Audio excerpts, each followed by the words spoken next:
Eu sou do tempo que a gente gravava fita cassete, né, para cantar nas igrejas e CD para cantar nas igrejas.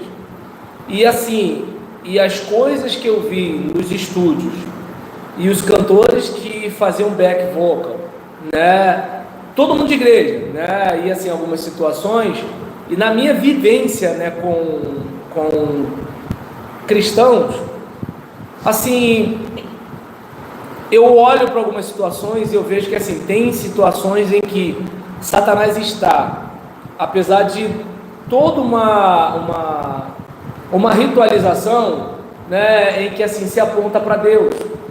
E daí onde eu entendo que assim, a parte, né, de assim, ouvir ou não ouvir, eu prefiro não entrar nela, né? Mas agora, quanto à questão do discernir, aí eu entendo que a gente precisa sim. Por quê? Porque às vezes você está desarmado porque algo toca numa rádio evangélica.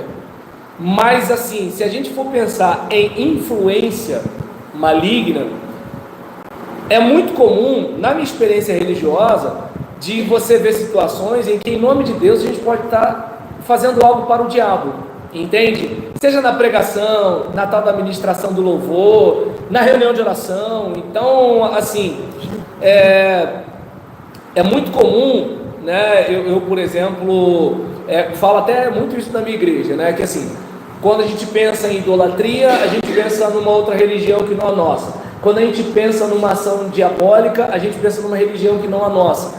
E aí que assim, idolatria tem a ver com tudo que ocupa o lugar de Deus, seja coisa ou pessoa, certo? Eu posso idolatrar o título de pastor, eu posso idolatrar um cargo na igreja, né?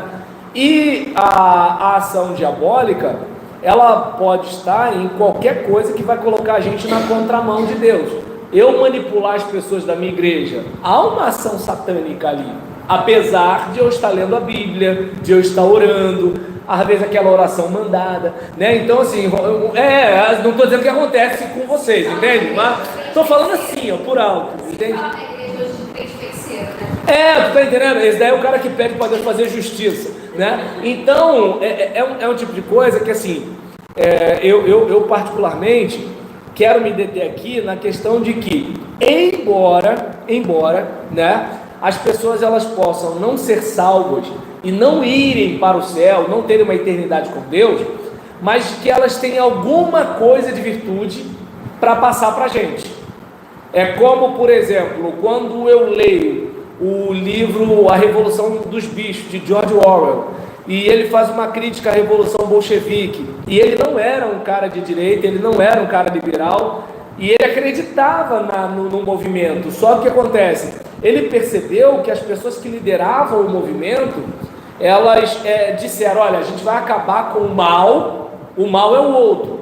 Só que quando acabaram com o mal, que era o outro, fizeram a mesma coisa que o outro fazia com seus pares, né? Aquele caso assim, os bichos, né, vão ajudar os bichos, só que aí, porque somos todos iguais, mas aí uns são mais iguais que os outros.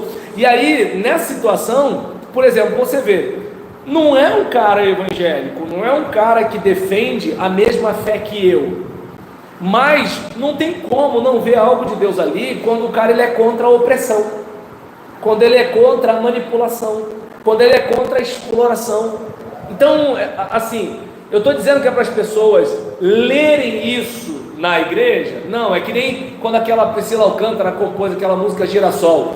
Tinha gente, é tão bonita, eu vou cantar na igreja. Pô, cara, na igreja a gente canta música religiosa para ensinar teologicamente o povo a fé, entende? É mais ou menos assim.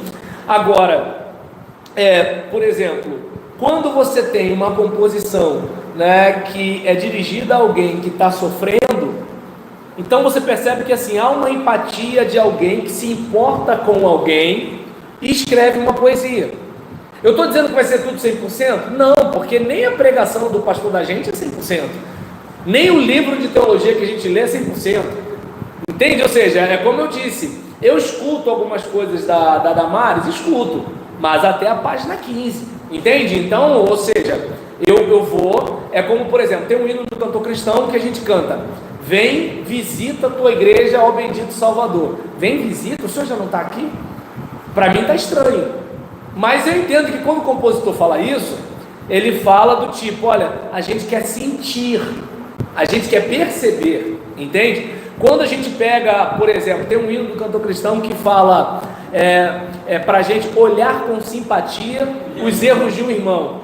Não, peraí, gente, pecado é pecado, como é que eu vou olhar com simpatia para o erro do irmão? Mas a gente percebe que o compositor, ele está incentivando a gente a relevar, você também vacila, entende? Então, o que acontece? Nisso que você vai discernindo, aí você, vai lidando de um jeito que assim, você não fica dentro do pode ou não pode, entende? Porque você consegue perceber que as garras do demoníaco, elas estão muito mais além do que uma outra religião, né? E a ação do divino pode se manifestar de alguma forma em um ambiente em que às vezes o evangélico, né, não chegou do modo que Deus queria, porque muitas vezes é só olhar a internet. Olha, você fica assim, não acredito que esse cara é crente ou é perturbado, entende? Quem está aí? É Jesus ou é Satanás? Tem uns negócios que tu fala assim, não é um crente mesmo. Então aí tu olha assim, aí tu fala assim, caramba, que loucura. Ou seja, o cara vai pensar que tem um monte de doido na minha igreja, por causa daquele miserável. Não, miserável no bom sentido, se é que existe. Fala.